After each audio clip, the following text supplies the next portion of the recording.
அஸ்ஸலாமு அலைக்கும். Hi hello friends. இன்றைக்கி நம்ம என்ன பார்க்க போகிறோன்னா, ரொம்ப ஈஸியான மெத்தடில் சிக்கன் பிரியாணி எப்படி செய்ய போகிறோன்றதை பார்க்கலாம் வாங்க. அதுக்கு 25 ml எண்ணெய் ஊற்றிட்டு நெய் வந்து கண்டிப்பாக நீங்கள் சேர்த்துக்கோங்க. அது நல்ல மணமாக இருக்கும். அதுக்கப்புறம் பிரியாணி இலை, ஏலக்காய், பட்டை, கிராம்பு அதெல்லாம் கொஞ்சம் போட்டு வதங்கினதுக்கப்புறம் நம்ம க்ளீன் பண்ணி வச்சுருக்க புதினா, மல்லி, பச்சை மிளகாய் எல்லாம் சேர்த்து நல்லா வதக்கணும். நம்ம இன்னைக்கு காப்படி உலக்கில் 2 படி போட்டு சாப்பாடு ஆக்க போகிறோம். அதுக்குள்ள அளவுகள் தான் நம்ம இன்னைக்கு பார்க்க போகிறோம். மீடியமான சைஸில் 4 பெரிய வெங்காயம் நறுக்கி இதில் போட்டு நல்ல கோல்டன் ப்ரௌன் கலரில் வர்ற வரைக்கும் வதக்கணும்.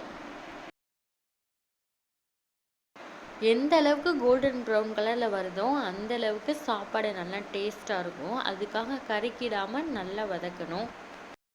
அதுக்கப்புறம் மீடியமான சைஸில் 4 தக்காளி எடுத்து பொடிசா நறுக்கி வதக்கணும். அது வந்து நல்லா வதங்கி வரணும்.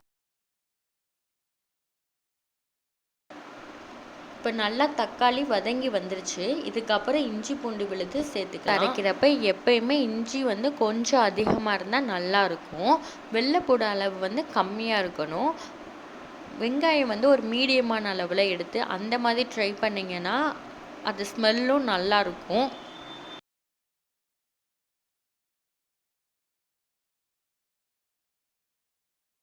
இப்போ நல்லா இஞ்சி வெள்ளைப்பூடு நல்லா வதங்கி வந்துருச்சு. இதுக்கப்புறம் நம்ம க்ளீன் பண்ணி வச்சுருக்க சிக்கனை இதோட சேர்த்துக்கலாம்.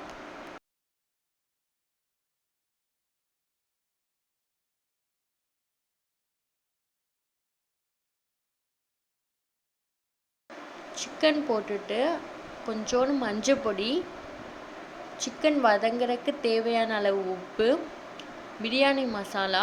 இந்த பிரியாணி மசாலாவில் நான் என்னென்ன சேர்த்துருக்கேன்றது வேணும்னா கமெண்ட்ஸில் கேளுங்க, கண்டிப்பாக ரிப்ளை பண்ணுறேன். இல்லைன்னா இன்னொரு வீடியோவில் கூட நான் அதை சொல்கிறேன்.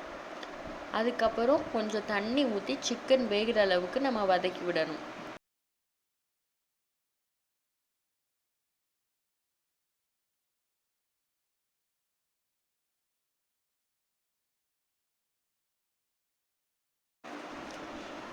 சிக்கன் கொஞ்சம் நல்லா வதங்கினோன்னே நம்ம அதில் கொஞ்சோண்டு தயிர் சேர்த்துக்கலாம். தயிர் சேர்க்குறனால நம்மளுக்கு சிக்கன் ரைஸ் எல்லாம் கிடைக்கிறப்ப நல்லா சாஃப்டாக இருக்கும்.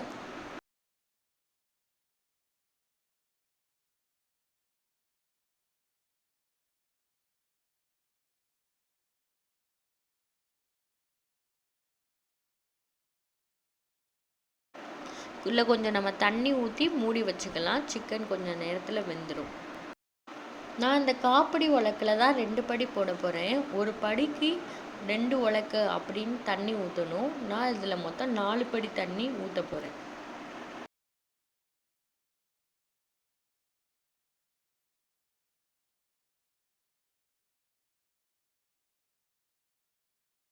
இப்போ நல்லா சிக்கன் நல்லா வெந்து வந்துருச்சு. நம்ம ஊற்றின கொஞ்சோண்டு தண்ணியும் சுண்டி வந்துருச்சு. நம்ம இப்போ அளந்து வச்சுருக்க 4 படி தண்ணியை அதில் ஊற்ற போகிறோம்.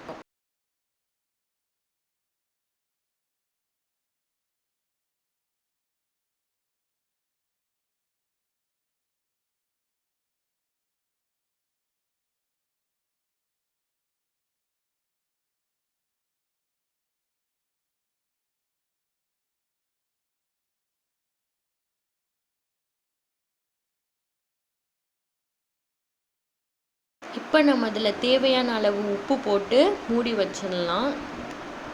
நல்ல கொதி வந்ததுக்கப்புறம் நம்ம கழுவி வச்சுருக்க அரிசியை இதில் போட்டு கொதிக்க விட்டுறலாம்.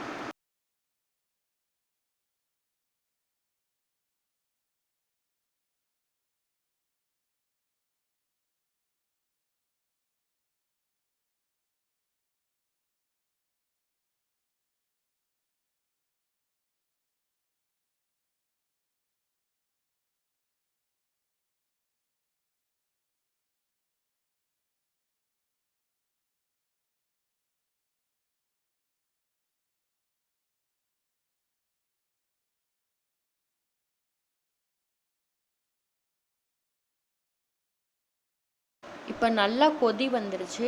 இதுக்கப்புறம் நம்ம தம் போட்டு மூடி வச்சிடலாம்.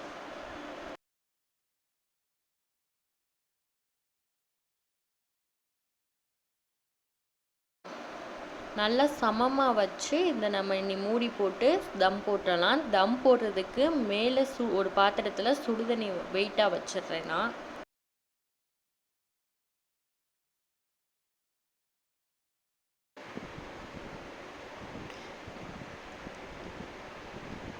இனி பிரியாணி எப்படி வந்திருக்குன்னு பார்க்கலாம். இது ரொம்ப ஈஸியான மெத்தடில் நம்ம வீட்டில் செய்யலாம். ஒருக்கா ட்ரை பண்ணிவிட்டு சொல்லுங்கள். ரொம்ப உதிரியாக நல்லா வந்திருக்கு. நம்ம இதை கிளறி விட்டுறலாம். இதை ஒருக்கா வீட்டில் ட்ரை பண்ணிவிட்டு கமெண்டில் சொல்லுங்கள்.